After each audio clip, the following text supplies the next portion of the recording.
সবিতা রান্নাঘর চলে এলাম আরেকটি ভিডিও নিয়ে। বন্ধুরা, গরম তো পড়ে গেছে, এবার কিন্তু আমাদের বেশি বেশি করে সবজি আর জল খেতে হবে।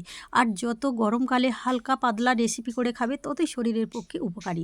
এখানে আমি একটা সবজি দিয়ে পোস্ত রেসিপি করেছি। প্রথমে আমি আলুটাকে সিদ্ধ করে নেব, আর আলুটাকে সিদ্ধ করে নিলে তারপর এখানে কড়াইয়ের মধ্যে আমি ঢ্যাঁড়সটাকে কেটে নিয়েছি গোটা গোটা করে। ঢ্যাঁড়সটাকে আমি তেলের মধ্যে একটু ভেজে নেব। ঢ্যাঁড়সটা আমি সুন্দর করে ভেজে নেব, নিয়ে ঢ্যাঁড়সটাকে আমি তুলে নিলাম। ওই তেলের মধ্যে এবার আমি দিয়ে দেবো ফোড়ন। প্রথমে আমি গোটা জিরে দিয়েছি, শুকনো লঙ্কা আর তেজপাতা দিয়ে একটু ভাজা ভাজা করে নেবো। একটু ভাজা ভাজা হয়ে গেলে এর মধ্যে দিয়ে দেবো ঝিঙে। সবজি দিয়ে পোস্ত কিন্তু সত্যি খেতে খুব সুন্দর লাগে। ঝিঙেটাকে আমি তেলের মধ্যে দিয়েছি, দিয়ে এবার একটু নেড়েচেড়ে ভেজে নেবো। যখন দেখবো ঝিঙেটা একটু ভাজা ভাজা হয়ে এসছে তখন এর মধ্যে দিয়ে দেবো কয়েক টুকরো টমেটোটা দিয়ে আবার আমি একটু কষতে থাকবো। বেশ কিছুক্ষণ ধরে এইভাবে একটু কষিয়ে নেবো, নিয়ে দিয়ে দেবো স্বাদ মতো লবণটা দিলে বন্ধুরা কিন্তু সবজিটা অনেকটাই সিদ্ধ হয়ে যায়। এর মধ্যে সিদ্ধ করা আলুটাকেও আমি দিয়ে দিলাম, দিয়ে এবার আমি একসাথে কষতে থাকবো।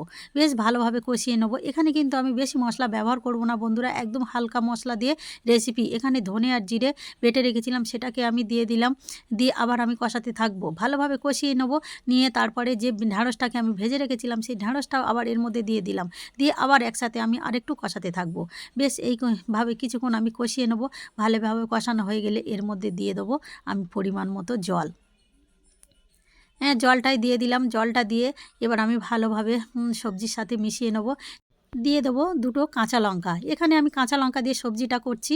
এখানে আমি কিন্তু কোনো হলুদ গুঁড়ো কিংবা লঙ্কার গুঁড়ো ব্যবহার করছি না। এই দেখুন বন্ধুরা, 10 মিনিট পরে ফিরে এলাম। দেখতে পাচ্ছেন সবজিগুলো আমার প্রায় সব সিদ্ধ হয়ে গেছে। এর মধ্যে আমি দিয়ে দেবো পোস্ত বাটাটা আমি দিয়ে দেবো, দিয়ে ওই বাটি ধোয়া জল আর একটু অল্প করে আমি দিয়ে দিলাম, দিয়ে ভালোভাবে নেড়েচেড়ে নেবো। আর দিয়ে দেবো স্বাদ মতো একটু মিষ্টি, কারণ পোস্তর তরকারি থেকে মিষ্টি না দিলে সত্যিই ভালো লাগে না। দিয়ে এবার আমি ভালোভাবে নেড়েচেড়ে নিয়ে আবার আমি কিছুক্ষণের জন্য ঢেকে রাখবো। আবার কিছুক্ষণ পরে আমি ফিরে এলাম। এই দেখুন বন্ধুরা, একদম আমার রেডি। একদম আমার সবজি পোস্ত রেডি হয়ে গেছে বন্ধুরা। এখানে আমি একটু জুস অবস্থায় নামিয়ে নেবো, কারণ যতই ঠান্ডা হয়ে যাবে একদম পোস্তটা একদম বসে যাবে, তাই একটু জুস অবস্থা আমি নামিয়ে নিলাম। এই দেখুন বন্ধুরা, আমার ঢেলে নিয়েছি। সবজি পোস্ত সব বন্ধুরাই জানেন, এখানে আর কিছু বলার নেই। তবে এই রকম পদ্ধতিতে রান্না করেছি বন্ধুরা। আপনারা কেমন পদ্ধতিতে রান্না করে অবশ্যই আমাকে কমেন্ট করে জানাবেন। আর আমার রেসিপি যদি আপনাদের ভালো লেগে থাকে তাহলে লাইক, শেয়ার, কমেন্ট ও সাবস্ক্রাইব করবেন। আর ফেসবুক থেকে দেখলে আমার পেজটাকে ফলো করে পাশে থাকবেন।